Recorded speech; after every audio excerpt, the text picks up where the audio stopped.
Le vamos a agradecer el tiempo y la gentileza. Nos atiende el ingeniero agrónomo, coordinador general de contingencias y emergencias y jefe del Programa Nacional de Langostas y Tucuras del SENASA. Héctor Medina tiene la amabilidad de atendernos. Bienvenido a la radio de la Universidad Nacional del Nordeste. Iriel, Marcelo, lo saludamos. ¿Cómo le va? Buen día, ¿cómo está? ¿Cómo les va? Muy buen día, un gusto hablar con ustedes. El gusto es nuestro y gracias por su amabilidad, por el tiempo. Hay una información que dice alerta fitosanitaria por una plaga de langostas en el norte del país. ¿Nos cuenta un poco más al respecto, ingeniero, por favor?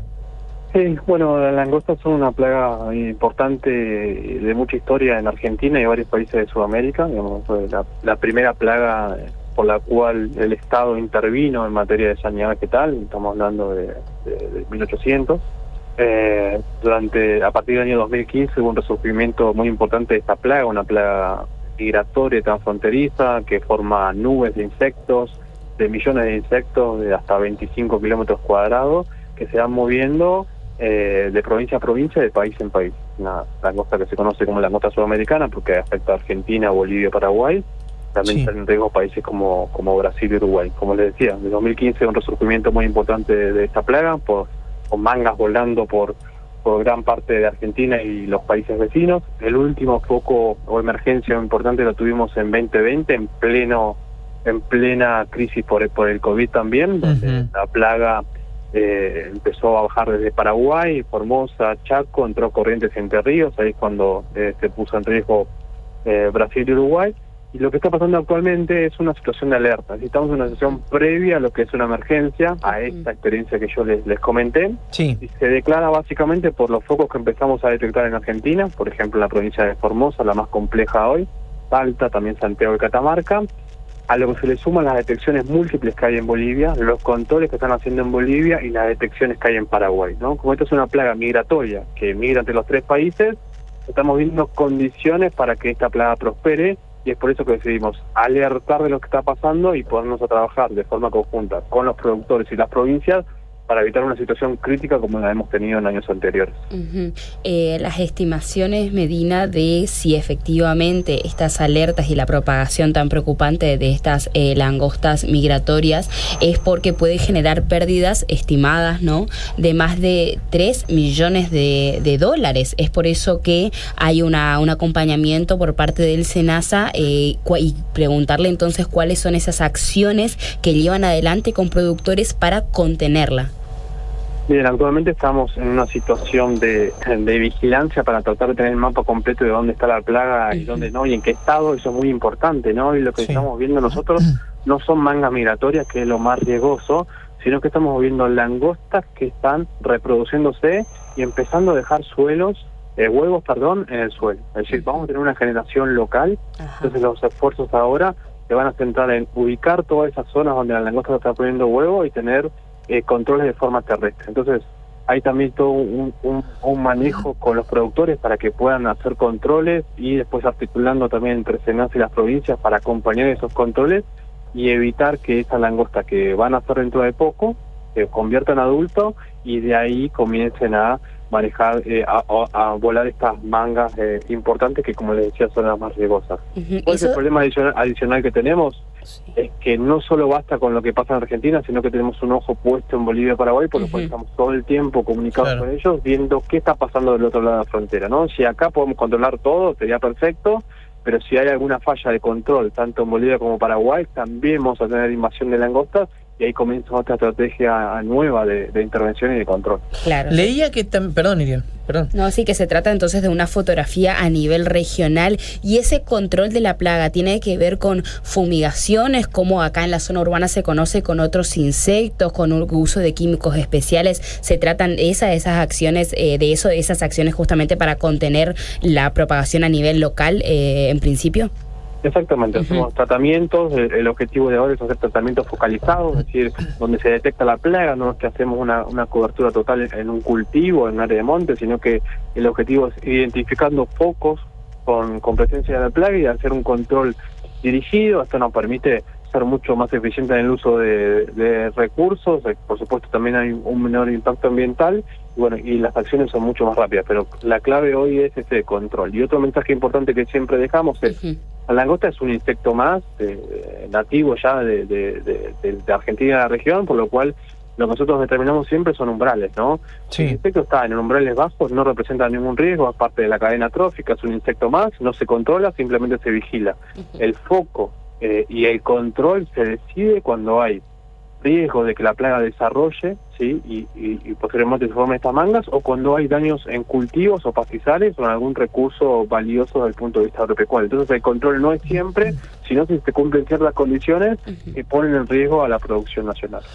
Leía en una publicación que el SENASA también registró las condiciones climáticas propicias para el desarrollo de esta plaga. Dato no menor también, digo, el clima también, si se quiere en un punto, allana todo para que esto se presente cada vez con mayor cantidad, ¿no?, de insectos.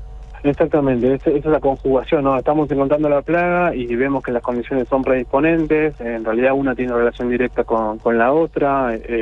Hemos venido de una sequía muy fuerte en los últimos años en Argentina que afectó mucho a nuestra producción agropecuaria. Por suerte llegaron las lluvias, quizás no llegó a recuperar todo lo que se solicitaba el perfil del suelo, pero las lluvias llegaron en gran parte del país. Pero eso que es positivo para la producción agropecuaria repercute en que también se favorezca el crecimiento y desarrollo de este tipo de plagas, ¿no? Yo siempre cuento cuando doy una charla para sintetizarlo, en realidad la langosta existe como tal cuando hay recurso verde, o sea, vegetación que come. Entonces, si llueve va a crecer material verde, van a crecer plantas, cultivos, y la langosta va a aparecer porque tiene que comer.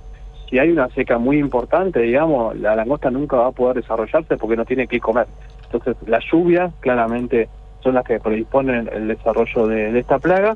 Y después cuando deja de llover, como suele pasar ahora en algunas partes del país, como que tenemos un periodo donde no hay lluvias, es como donde el daño se ve más fuerte. Este tipo de especies, también las tucuras, son un insecto que compite directamente con la producción ganadera de todo tipo, porque se alimentan del mismo recurso forrajero. Entonces, cuando hay seca y el pasto escasea, hablando mal y pronto, la langosta y las tucuras toman un mayor papel, ¿no? Si el pasto es verde y sobra, hablando mal y pronto, y hay mucha producción vegetal, por ahí pasan un poco desapercibidas. Pero esa combinación, precipitaciones, lluvia, después un periodo de seca, hace que el problema sea mucho más evidente, y bueno, eso de alguna forma ayuda a la detección, pero es lo más preocupante también, ¿no? Que afecte directamente a la producción ganadera.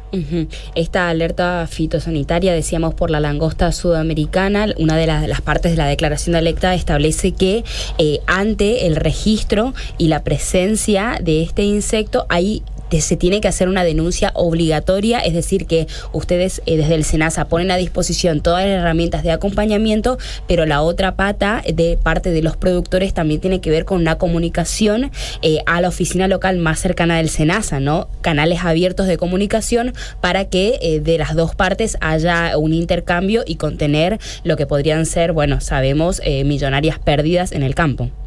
Sí, y es clave porque en realidad SENASA tiene un equipo activo trabajando en el campo día a día, todos los días, sin importar sábado, domingo ni feriado, pero tenemos un país tan grande, tan extenso, con zonas de tan difícil acceso, en donde el productor juega un papel fundamental, que él monitorea su campo y ante la detección avise, nosotros nos da mucha ayuda, mucha seguridad también de que el productor está viendo, y recientemente, además de los medios de comunicación que vos decís, que es el más común, llamar a la oficina o dirigirse a la oficina de SENASA, implementamos un canal de denuncia vía WhatsApp, donde el productor puede obtener información sobre la plaga. Este número de WhatsApp tiene un bot, un robot incluido, entonces puede mandar la denuncia directamente por ahí. Entonces el bot le va a pedir una foto y la ubicación, y ya con esos dos datos nosotros nos damos una idea de qué está pasando y en dónde. Suele pasar también que las langostas se confunden con otros insectos, con tucuras, y hay tucuras que no son tan perjudiciales, entonces a veces hace años atrás íbamos a tener una denuncia y la verdad que era una tucura que no era relevante, pero bueno, es lógico porque son insectos muy parecidos, se pueden confundir, pero con esta herramienta recibimos información mucho más concreta y mucho más precisa y de mayor calidad. Entonces, si nos mandan una foto y nosotros vemos que es langosta y está ubicada en una zona de riesgo, tenemos cierta certeza de que realmente es eso. Nos puede pasar que nos mandan foto de una tucura X o de un grillo también, nos pasa mucho en la ciudad, y simplemente le decimos, no se preocupe, es una especie común, no causa daño directo al ser humano. Importante destacar que estos insectos ninguno transmite ningún tipo de enfermedad. Vieron que ahora está todo el tema del dengue, entonces la gente puede tener cierto temor por eso. son insectos, mucha gente les tiene miedo, les genera rechazo, pero es importante destacar eso, ¿no? No transmiten ningún tipo de enfermedad, no son vectores de enfermedades, y el riesgo está puesto en la producción agropecuaria de manera genérica. Ingeniero, realmente sí, qué parecida es la tucura. Estoy viendo una imagen a la langosta, Sí. Es casi igual, la verdad que si debe uno ser no es más grande, especialista. ¿puede ser que sea más grande la tucura? Sí, es que mire, tenemos en Argentina alrededor de 205 especies de tucuras. Ujú. Yo estoy viendo una que se llama 205 tucura sapo, por ejemplo. Y la tucura sapo, por ejemplo, está en la Patagonia, ¿no? En Ajá. el norte argentino, no Ajá. en Mía. Por ejemplo, hay una tucura que algunos denominan tucura gigante, que es la tucura quebrachera, que es un insecto que llega a medir 15 centímetros, que también es bastante llamativa. Entonces tenemos alrededor de entre 200 y 250 especies de tucuras en el país. De esas 250, solo 19 son consideradas plagas. Y de esas 19, nosotros en Senasa trabajamos con 5 que entendemos que actualmente son las más relevantes. Es por eso que suele ser muy común que se confunda un insecto con otro, porque claro, al enviar una alerta, el productor por ahí está un poco más acostumbrado a reconocer este tipo de insectos, pero esto llega a grandes centros urbanos, algunas localidades. Entonces por ahí la gente que no tiene tanta experiencia o no conoce tanto, es muy común que se confunda, y también es completamente lógico. Entonces esta herramienta que yo les contaba nos permite ser mucho más eficientes, ¿no? Nos mandan una foto de una tucura que no tiene riesgo y le decimos, esta tucura no tiene riesgo, ¿no? Claro. Y se queda tranquilo de que no pasa nada. Ingeniero, gracias por la amabilidad y el tiempo de compartir el aire aquí en la radio de la Universidad Nacional del Nordeste. Seguramente lo vamos a molestar en otra oportunidad. Muy amable.